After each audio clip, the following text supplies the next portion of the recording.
Assalamualaikum warahmatullahi wabarakatuh. Perkenalkan, nama saya Muhammad Ilham Ramadan dari Program Studi Hubungan Masyarakat Fakultas Ilmu Komunikasi Universitas Muhammadiyah Riau. Nah, kali ini kita akan bahas seputar surat bisnis, yang mana surat bisnis ini adalah materi pada mata kuliah Humas Bisnis. Sebelumnya kita bahas dulu tentang Humas Bisnis.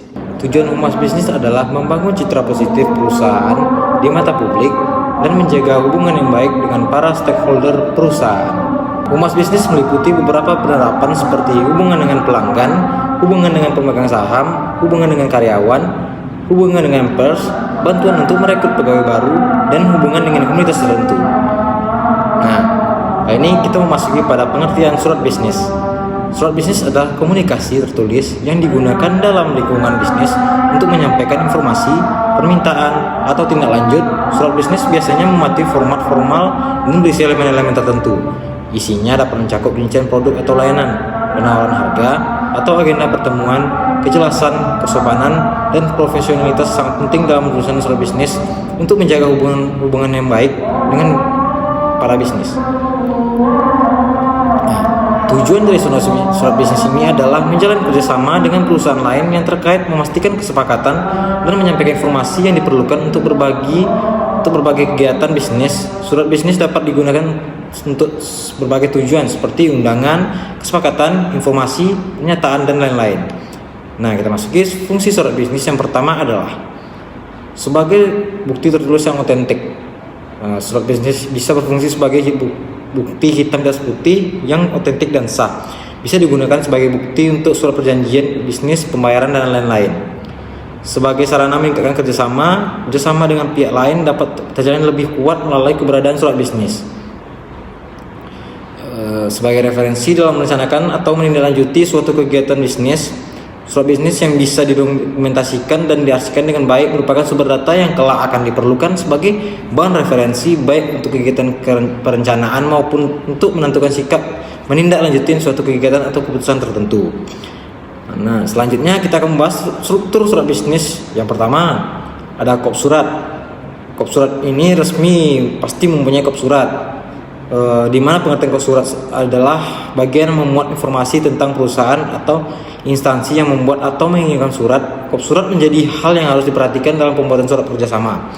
Fungsi utamanya kop surat adalah supaya penerima surat dapat mengetahui secara jelas dari mana surat tersebut berasal. Informasi yang harus termuat dalam kop surat kerjasama diantaranya ialah nama perusahaan atau instansi pengirim, alamat perusahaan atau instansi, kontak atau instansi yang bisa dihubungi, logo apabila dibutuhkan. Nah, yang kedua itu ada kepala surat. Bagian kepala surat mempunyai peranan yang sama pentingnya dengan kop surat. Bagian kepala surat ini umumnya berada di bawah kop surat. Hal-hal yang harus dimuat dalam kepala surat diantaranya adalah pertama adalah nomor surat, tanggal pembuatan surat, tujuan utama penulisan surat, jumlah lampiran keterangan pada surat ditujukan. Nah, yang ketiga ada pembuka surat. Seluruh jenis surat pasti harus memuat bagian pembuka surat. Peranan pembuka surat cukup penting dan menjadi simbol integritas. Pada bagian ini juga dijadikan sebagai pengantar sebelum memberikan informasi mengenai isi surat. Nah, bagian pengantar ini akan berisi penjelasan atau gambaran secara umum dan ringkas mengenai penawaran kerjasama yang akan diberikan. Selain itu, bagian pengantar harus juga memuat kata pembuka yang sopan. Nah, yang keempat, isi surat. Isi surat menjadi bagian yang paling penting pada seluruh surat resmi. Segala hal yang berkaitan dengan tujuan penulisan surat harus dijelaskan pada bagian ini. Dengan kata lain, surat ini bersama akan menjelaskan terkait yang berhubungan dengan penawaran. Hal yang harus dijelaskan dalam surat kerjasama adalah penerapan yang ingin dihasilkan, keuntungan apa saja yang dihasilkan dari kerjasama, dan berbagai hal penting lainnya. Sebaiknya penjelasan dilakukan dengan padat, singkat, dan jelas.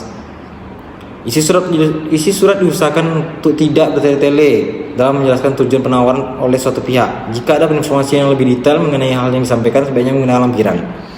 Nah, ini ada penutup surat. Terakhir, jika terdapat bagian atau struktur pembuka, maka harus diakhiri dengan adanya penutup.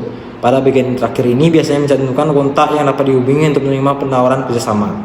Selain itu, bagian penutup surat juga harus berisi dalam penutup serta ajakan yang memicu pihak kedua menerima tawaran. Ini adalah contoh surat bisnis tentang penawaran kerjasama bisnis dan pada PT Best Food. Ini belakang saya. Di sini ada Chief Kita Eatery bergerak pada wisata kuliner. Sedangkan pada PT Best Food bergerak pada bidang promosi wisata kuliner dan distributor olahan makanan. Nah, tujuan CV Kita Eatery menawarkan kerjasama kepada PT Best Food untuk mencakup optimalisasi visibilitas dan penjualan. PT Best Food dapat menciptakan kampanye iklan yang kreatif meningkatkan visibilitas kuliner CV Kita Eatery. Nah, kesimpulan dari materi ini adalah surat bisnis merupakan media komunikasi yang digunakan oleh seorang lembaga atau institusi untuk menyampaikan pesan-pesan bisnis yang memperlihatkan kualitas dalam dunia bisnis maupun dunia kerja. Surat bisnis dapat digunakan untuk mempererat hubungan dengan perusahaan lain pemangku hubungan tinggi seperti investor atau klien, seperti menjaga hubungan dengan pelanggan. Selain itu, surat bisnis juga dapat digunakan sebagai sarana meningkatkan kerjasama, referensi dalam merencanakan atau menindaklanjuti suatu kegiatan bisnis. Nah, dan sumber data yang kelak akan diperlukan sebagai bahan referensi. Nah, sekian dari saya, itu penjelasan dari saya mengenai surat bisnis penawaran kerjasama. Assalamualaikum warahmatullahi wabarakatuh.